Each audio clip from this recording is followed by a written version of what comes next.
Olá, meu irmão, minha irmã, a paz de Cristo a você, tudo bem? Com muita alegria estamos trazendo até você mais um programa discipulado bíblico que tem considerado o tema da criação à redenção.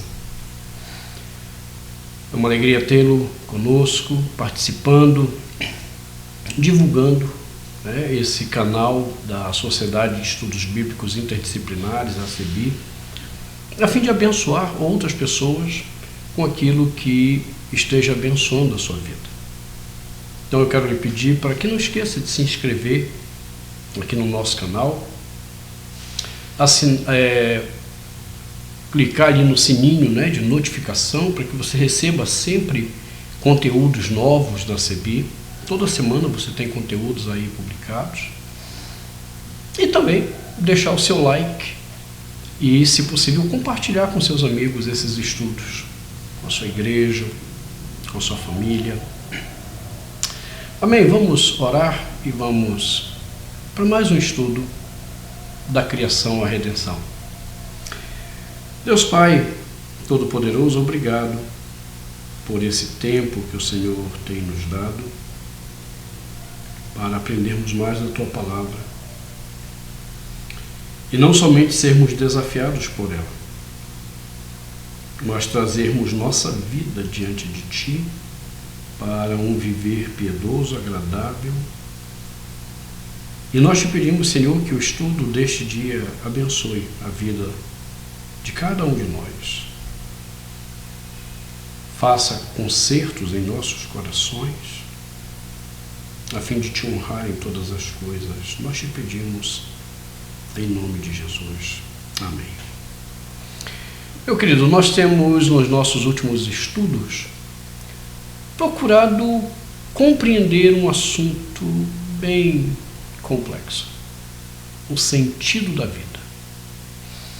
Nós temos visto que hoje nós vivemos num mundo de muitos e muitos sentidos que são dados por aí. Já vimos que muitos vivem para ser felizes, outros vivem para deixar legados através do seu trabalho e tantos outros propósitos que o homem tem dado a si mesmo. E então nós começamos a examinar o que a Bíblia fala. Olhamos na última lição, no nosso último episódio, Gênesis 1, e vimos ali em Gênesis 1 que a criação é a melhor resposta ao problema do sentido da vida. Quando nós aceitamos a ideia de que o mundo foi oriundo de uma evolução, a evolução não tem sentido. Toda a teoria da evolução coloca o homem numa vida sem sentido. Para que você entenda isso, volte lá no episódio 2, dê uma olhada, assista novamente. Somente a criação, o conceito de criação, ou como nós falamos na teologia, um conceito criacional, pode dar sentido à vida de alguém, porque existe um Criador que planejou tudo, organizou tudo para que aquilo que ele criou tivesse sentido. Agora que nós já entendemos isso, nós podemos então examinar a Bíblia buscando esse sentido. E aí, eu quero que você observe comigo a ordem da criação. Nós vimos naquela lição anterior que Deus planejou tudo para que uma coisa acontecesse. Era planejamento de Deus e propósito de Deus que a vida acontecesse. Os 3 primeiros dias ele pega a terra, que era um torru, lembra da palavra hebraica torru, que a gente traduziu aqui como um caos. Todo o planeta era um caos. E ele era vavorro, ou seja, ele não tinha condições de ter vida. E então, nos 3 primeiros dias, Deus pega esse caos que impede a vida e ele organiza o caos. Ele dá ordem ao caos. Da feita que ele deu ordem ao caos, ele começa a dar vida, criando seres sobre aquele universo, sobre esse planeta, que é o nosso planeta, que não tinha condições de ter vida. Plantas, animais, e culmina com a criação do homem. E é exatamente aqui que está o nosso ponto. Por que Deus culminou com a criação do homem? E aí, é nesse contexto que nós precisamos examinar o sentido da vida. Qual é o sentido do homem? Para isso, nós precisamos definir primeiro quem é esse homem que foi criado no sexto dia. Quem sou eu? Quem é você?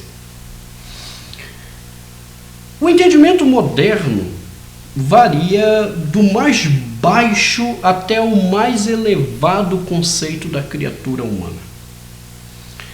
Veja bem, do lado mais baixo do conceito, nós não passamos de um ser animal,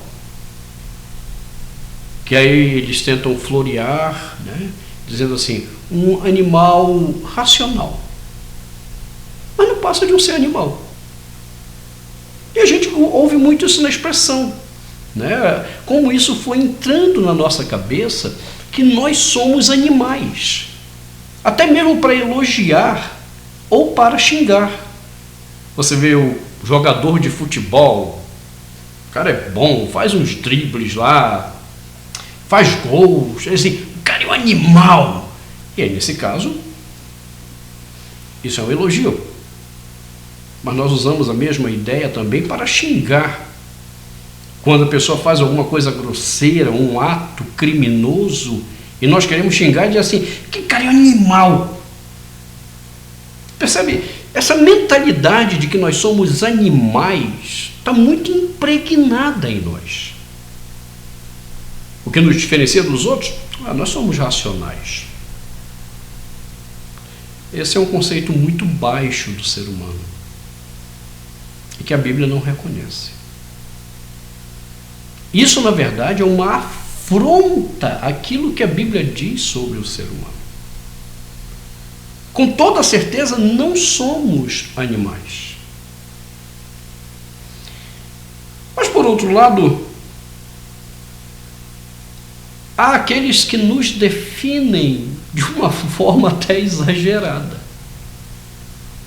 né? Havia um movimento, antes do cristianismo, um movimento religioso chamado gnosticismo. E o gnosticismo, ele acreditava que cada ser humano era, na verdade, uma divindade que se encontrava aprisionada num corpo. Uma divindade que estava aprisionada no corpo. Ou seja, aí nós caímos no outro extremo. Somos deuses. Há religiões que dizem, sim, você é Deus. Perceba, eu não sou mais animal.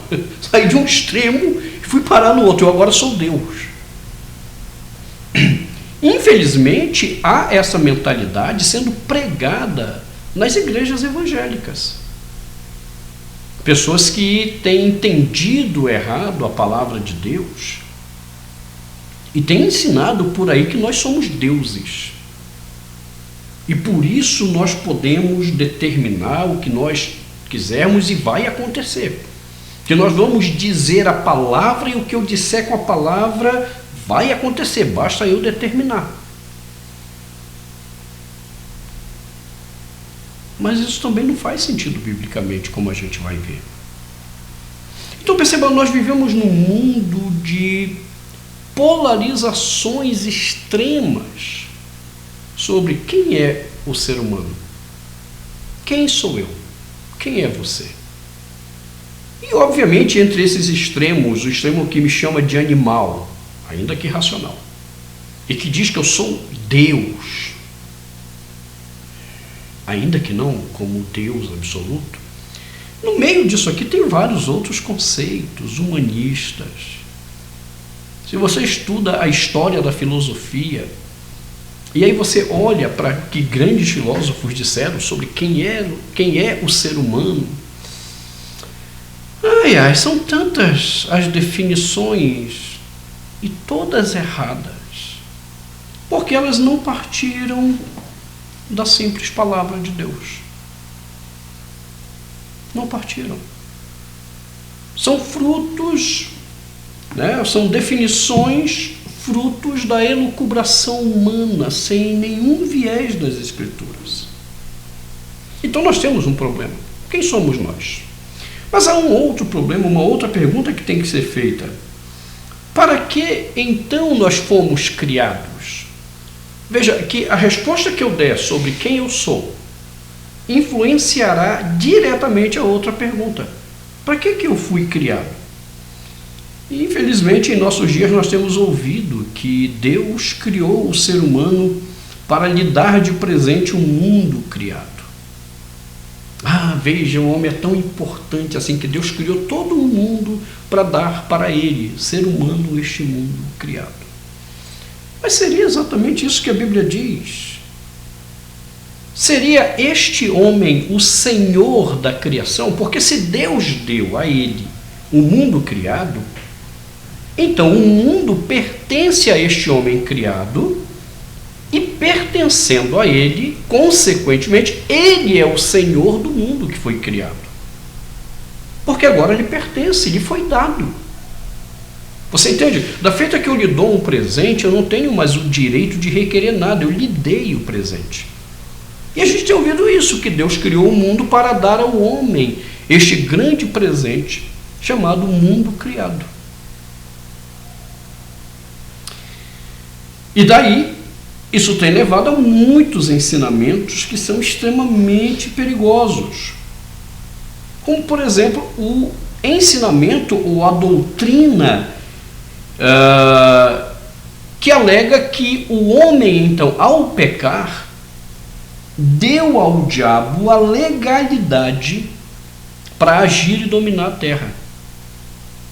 Você já deve ter ouvido isso. Não, é porque o homem deu legalidade ao diabo. Sim, compreenda, a legalidade seria verdadeira se o mundo criado fosse do homem. Mas e se Deus não deu o mundo ao homem? Se Deus não deu o mundo ao homem, não poderia haver legalidade nenhuma dada ao diabo. É isso que a gente tem que começar a entender. Eu costumo ilustrar isso da seguinte forma. Eu não sei nem por que eu ilustro dessa maneira. Mas é assim. Não é que nem aquele filme lá do Alto da Compadecida, que o Chicó dizia. Só sei que foi assim. Então é assim que eu costumo ilustrar. Imagine que eu fosse dono de um posto de gasolina. E então eu contratasse você para ser o meu gerente. Então eu me ausento porque eu tenho você como gerente. E você tem que prestar contas para mim do que está acontecendo, do movimento, do dia, para que eu, como dono do posto, saiba. Então, num belo dia, passa ali o maior 171, o maior golpista, te leva na lábia, te faz assinar um documento que tu nem prestou atenção no que é. E aquele documento passava a posse do posto para ele. Ou seja, da feita que você assinou, o posto seria dele. A pergunta é simples. O posto seria dele? Se ele requeresse em qualquer tribunal, aquele posto seria dele? E a resposta é não. Porque você, como gerente, não poderia ter passado a posse daquilo que não lhe pertence. Você está entendendo qual é a questão? Deus nos colocou no mundo não para nos dar o mundo. Nós vamos ver para quê? Segura a curiosidade ainda, vamos ver para quê. Mas Deus não nos colocou no mundo para nos dar o mundo. Então nós não poderíamos dar nenhuma legalidade ao diabo, porque eu não posso dar a ele aquilo que não é meu. Há um lugar do que o diabo fez. E entendo, o diabo não estava buscando legalidade, como a gente vai ver nas lições futuras. Certo?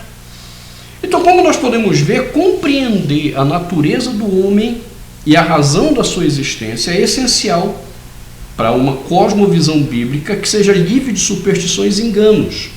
É aqui que, ao respondermos essas questões, o sentido da vida começa a surgir. Nós vamos ao nosso intervalo e voltamos para começar a examinar isso. Olá, meu irmão, minha irmã, tudo jóia? Eu espero que você esteja sendo muito abençoado e abençoada com os programas que a CEBI tem levado até você através do projeto Edificando o Corpo de Cristo. Esse projeto, como você sabe, é desenvolvido pela CEBI em 3 programas: Teologando, Discipulado Bíblico e Hope. Mas eu quero, neste momento, te fazer um pedido. A CEBI, ela tem vivido esse ano um ano bem difícil devido a todas essas questões da pandemia. Tem sido um ano financeiramente desafiador para nós. O Senhor Deus tem nos dado a graça de vencermos mês a mês, mas sempre com muitas lutas. E talvez Deus queira usar você para nos ajudar e nos abençoar. Por isso eu quero lhe pedir para que você ajude a CEBI financeiramente. Você pode fazer isso de algumas formas. Primeiro, adquirindo os nossos livros lá no nosso site editora.cebi.com.br. Você vai ver aí embaixo o nosso site, o site da editora. Lá você vai comprar excelentes livros, com uma boa promoção, um bom desconto. E também você pode nos ajudar fazendo uma oferta. Nós precisamos muito da sua colaboração para manter os programas que temos levado até você e também para abençoar a própria CEBI, no meio das suas lutas deste ano. Como você pode fazer isso? Se você olhar aqui embaixo, abaixo do vídeo, você vai ter um espaçozinho onde você vai ter uma conta bancária e você vai ter um link que você pode clicar nele e você poderá fazer uma oferta através do cartão de crédito. Ou você também poderá fazer pela conta bancária através de uma transferência. Se Deus tem tocado o seu coração para nos ajudar, nos ajude. Nos ajude a continuarmos fazendo esses programas que têm abençoado a tantas pessoas. Nos ajude a levar a palavra de Deus a tantas outras pessoas de forma gratuita. Eu espero poder contar com a sua ajuda. Que o Senhor Jesus te abençoe ricamente. Olá, meu irmão, minha irmã. Estamos de volta para o segundo bloco do nosso estudo de discipulado bíblico da criação à redenção. Estamos examinando neste episódio qual é de fato então o sentido da vida. E a primeira questão que nós vimos é a necessidade de definirmos bem quem nós somos. E então, qual é o nosso sentido? E eu quero então olhar nesse momento um texto muito importante da palavra de Deus que nos ajuda a compreender isso. Salmo 8. Salmo 8, versículos 4 e 5. Esse salmo diz assim: que é o homem que dele te lembres, e o filho do homem que o visites. Fizeste-o, no entanto, por um pouco menor do que Deus, e de glória e de honra o coroaste. Eu primeiro quero fazer uma observação aqui na tradução. Há algumas Bíblias que traduzem assim, no versículo 5. Fizeste-o, no entanto, por um pouco menor do que os anjos. Por exemplo, a Bíblia Corrigida, a NVI um pouco menor do que os seres celestiais, e ainda algumas outras poucas Bíblias. A maioria esmagadora das traduções traduzem um pouco menor do que Deus. Então você sabe que há uma grande diferença aí. Ou nós fomos criados um pouco menor do que Deus, e isso é uma posição, ou um pouco menor do que os anjos, e essa é outra posição que nada tem a ver com a outra, o ser criado um pouco menor do que Deus. Então, onde que está o erro? Quem que está certo nessa tradução? A palavra Elohim, em hebraico, é a palavra usualmente traduzida para Deus. Ok? E é essa palavra que aparece nesse texto. A palavra Elohim.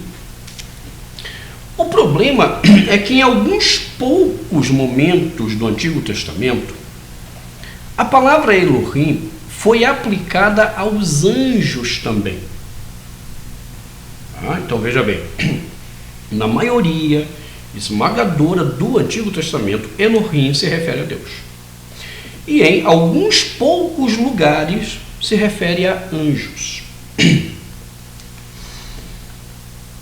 A primeira tradução da Bíblia hebraica, ou seja, do Antigo Testamento, ficou conhecida como Septuaginta, uma tradução grega que foi feita por volta do ano 300 a 200 a.C.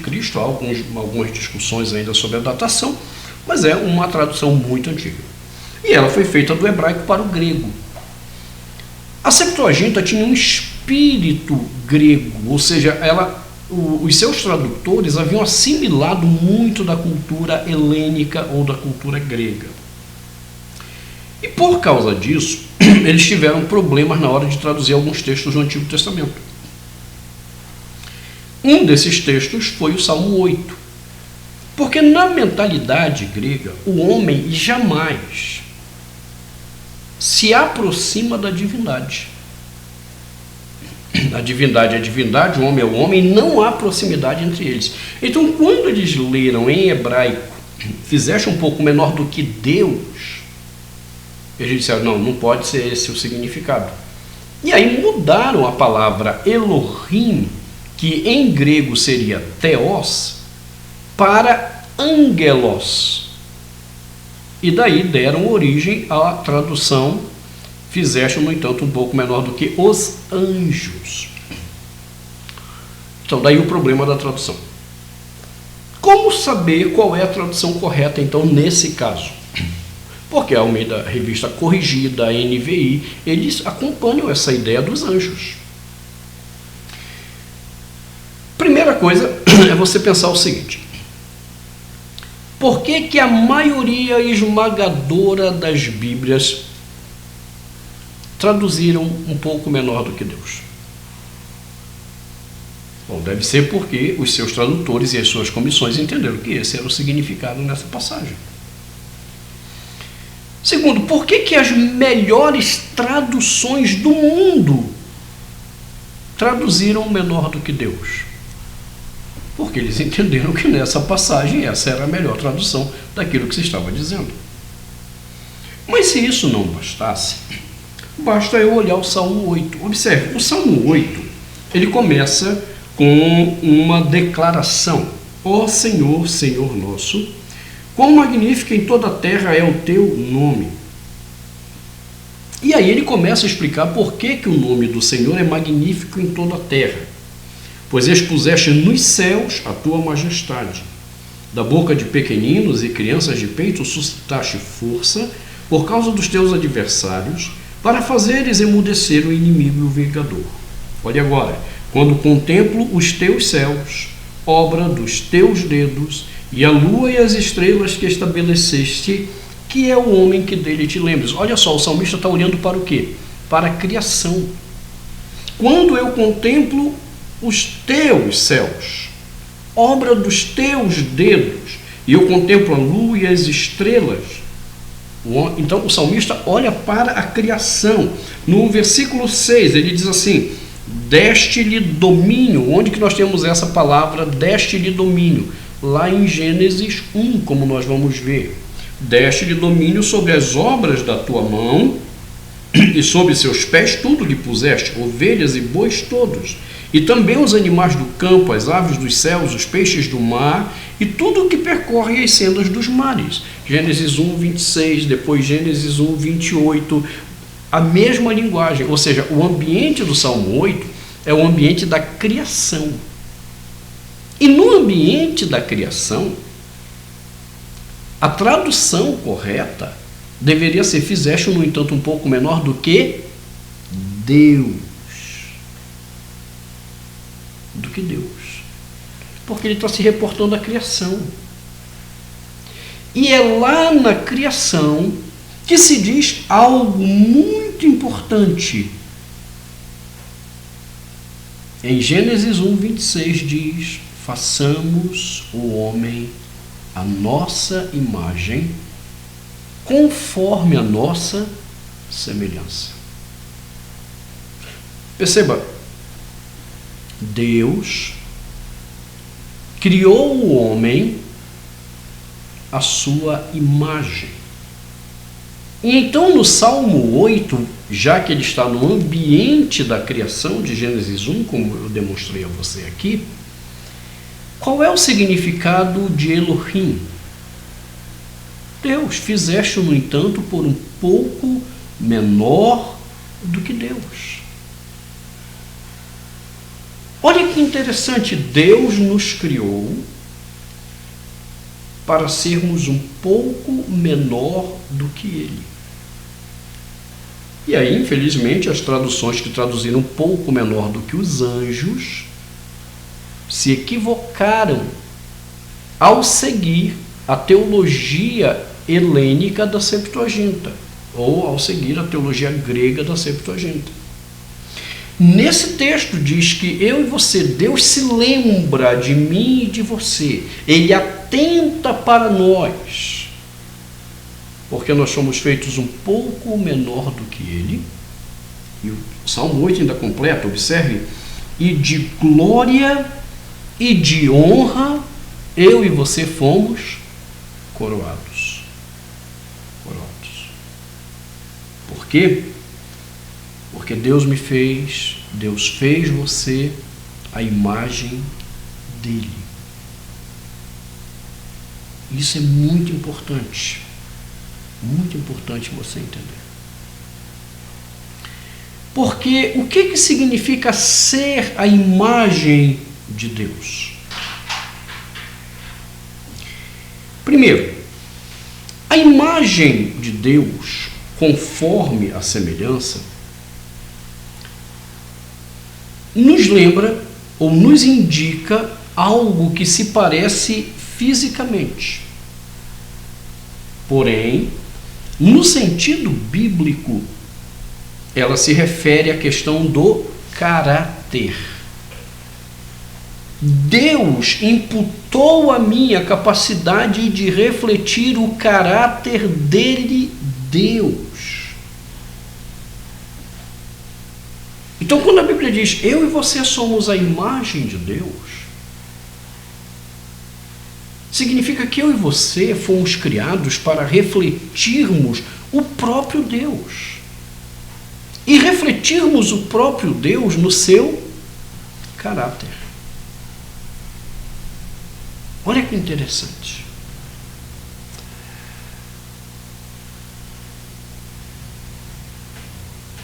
Essa expressão ainda, a imagem de Deus, implica também que eu e você não temos imagem própria. Olha que interessante isso.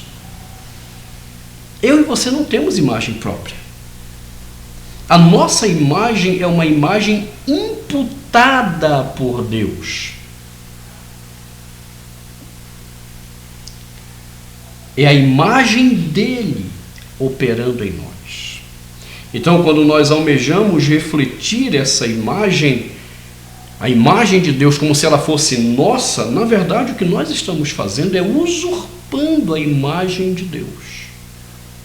Usurpando a imagem de Deus. Então compreenda, Deus me criou, Deus criou você à imagem dele. O que isso significa?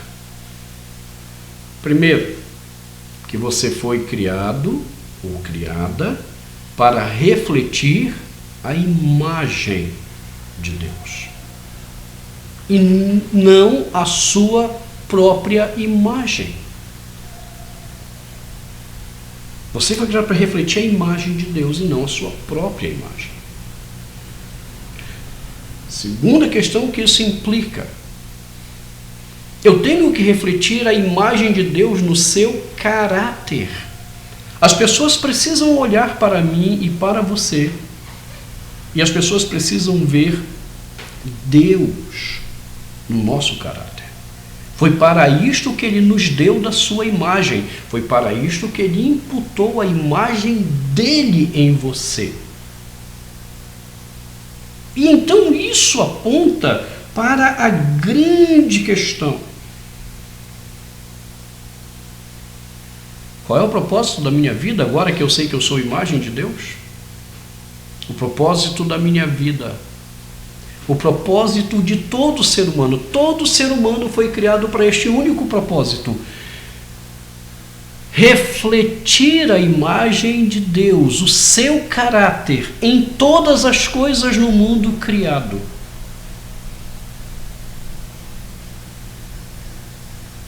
Pense sobre isso.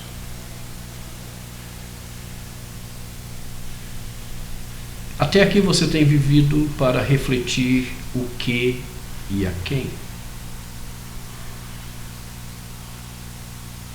Até aqui você tem vivido com qual propósito? E se você compreende que tem vivido para refletir a imagem de Deus, o caráter de Deus, como você tem feito isso? Se você compreende que não tem vivido assim, peça perdão ao Senhor. Peça que Ele te ajude a viver para refletir a imagem dEle. Vamos orar. Pai, obrigado por Tua palavra e ajuda a cada irmão e irmã que está recebendo esta palavra para trazer seus corações em conserto a Ti mesmo. Em nome de Jesus.